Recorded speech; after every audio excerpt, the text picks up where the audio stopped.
Ụmụ Igbo ekelekwa m unu.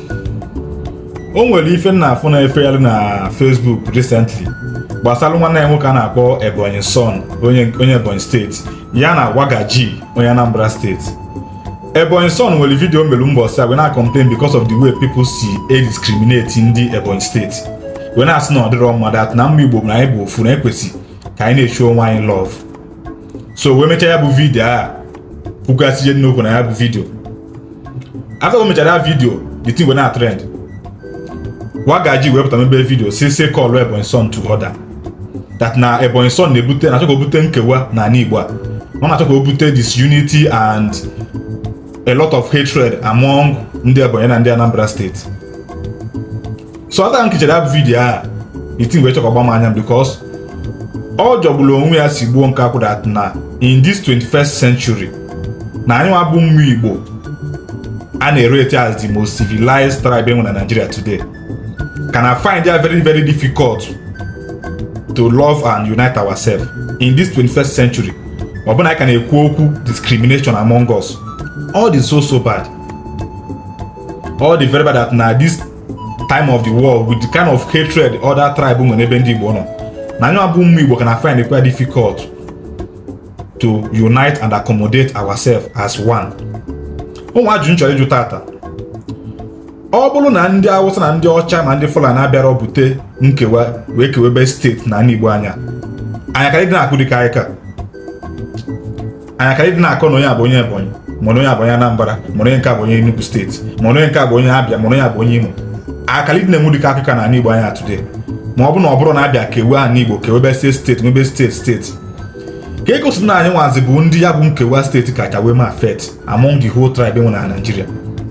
Ije na Yoruba tata enwelu Lagos, nwelu Ogun, nwelu Osu, nwelu Ondo, ihe dị na ma other steeti na-akpọrọ afa na bụcha ndị na-asụ Yoruba language, bụcha ndị Yoruba kafa bụ. Mana ọ na-adị very very hard efu ka ofu onye pụta na-akụ na ndị nka na discriminate, mana ndị nka na discriminate, mana ndị nka na-akọjọ fọ, na ndị nka na-akọjọ fọ. So far anyị bụ onye Yoruba na-asụ ọnụ Yoruba, ụnụ ncha na fa na-afụ mfas na fa bụ one. Ọ bụrụ na fa na-eme discriminate na ị nwere ike ifia na online. Ị nwere ike ije n'ugwu Hausa today na afọ ka e nwere Abuja, nwelu Zamfara, nwelu Sokoto, nwelu Kano. Ihe niile acha bụcha ọnụ na-asụ Hausa, na-asụ Fulani, na-asụ ma ọda asụsụ fa na-asụ die. Mana fa na-afụ mfas one. Even to the extent na imere once you make the self bụrụ ịbụrụkwa onye Igbo self wee jee mụta asụsụ ndị Hausa wee sụọrọ onye Hausa asụsụ ya. Ọ bụ na onye ọsụ na-eleba onye Hausa once so fa na-esogho asụsụ obodo fa okpolo onye ọsụ n'okpolo na okponye gị. Ọ ga-adị very very happy because ị na-asụ asụsụ obodo ya. Ma anyị bụ ndị Igbo na-eme ife onwe anyị ona ije meet onye Igbo ibe gị ona first na ọ ga-ajụ gị bụ ka steeti isi.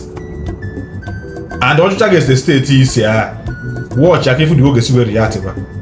Ụmụ Igbo dị ya ọ dị mma, ọ ka dị mma. Ka ga-esi wee fight nwe external enemy ma aka jido dịka aka. Let's learn to accommodate ourselves. Ọ ga-adị anyị very very easy inwe ike because ọ ga-adị anyị very easy inwe ike we defeat the external enemy. Ọ bụla anyị ike mụta na accommodate onwe anyị. Because that's na onye ajụrụ ada ajụ onwe ya. Ka ga-esi na complain na ndị ọzọ na-ajụ anyị. Or can we some people not part of us bụ ndị Igbo kana complain of discrimination. All the very very bad. Ọ bụ na mmadụ mee something, mmadụ commit a crime na Igbo anya. Ka anyị kwụsị na ịdị na condemn state the person is ọ jọrọ ezigbo njọ. Ụdị ya na-ebute complain from other people na-asị na a na-discriminate na Igbo anya. Mmadụ commit a crime, si condemn the person, si rapụ ebe onye ya si wee bịa. Mmadụ zuo ori, si condemn, si rapụ ebe onye ya si wee bịa. Mmadụ bụ nwe ka mmadụ si wee win any award ma o mee ezigbo ihe na Igbo anya. Si kwụsị dị na-ata steeti onye ya, si kpọọ na onye a bụ onye Igbo. Ọ ga-help we unite anyị bụ ndị Igbo tata. All fingers efuru ararọ ịkwọ. Nkewa steeti ife ekewasịrị ekewa mgbe steeti ndị megachara fet.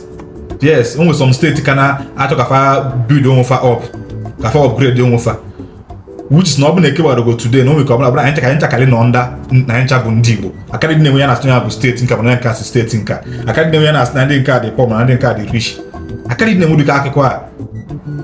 Biko unu ka nna ya ọnụ ka anyị kwụsị n'ụdịka omume na ọdịrọ mma. Ọ da ahịa anyị na Igbo anyị efuru. Kọsọ nwere steeti nọ na Igbo today na-enwebe ndị ọjọọ nwelu ndị ọma. ka anyị kwụsị n'ịdị na-eme mmadụ commit a crime anyị were opportunity ya wee drag ba steeti onye asị ọ dịrọ mma.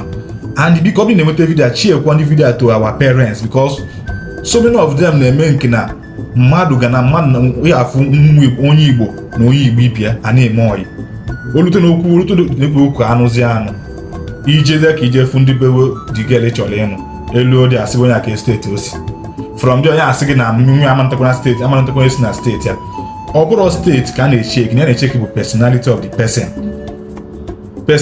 person ka a na-echeki because o nwere ebe nwere ndị ọma a na-enwero ndị ọjọọ wepụ mentality of ihe steeti ya ọ dịzị ka anyị bụ ndị bụ ọkasị eme affect ọ dịzị ka anyị makasị wee bulie ya n'isi because onwe mbọsị nụrụ na mmadụ rejectili onye Yoruba complain na ndị be mmadụ rejectili ya because no si steeti dị ona na Yoruba ada akụdịka akịka ọsọ na Igbo ka na-akụdịka akịka nna ajụ ọ bụrụ na ndị Fulani ma ndị ọcha enwetara this idea of creation of state kee ka akalisi wee na-ebi akalị na-aka ịkọ discrimination na anyị rapụ ndị na-use because of ihe steeti a webe na-ebutela onwe anyị nkegba na Igbo ọ dịrọ mma anyị meji nwe progress mụ some people ga-achọ ka family investment fast na family investment fa na steeti dị ona na fa ga-eme na steeti dị ona because na steeti na o nwere ka ọ bụrụ ihe like of the steeti ọtọ ofu anyị Igbo anya ka anyị chanụ ya ofu anyị Igbo a ofu Igbo land the same language the same market the same everything.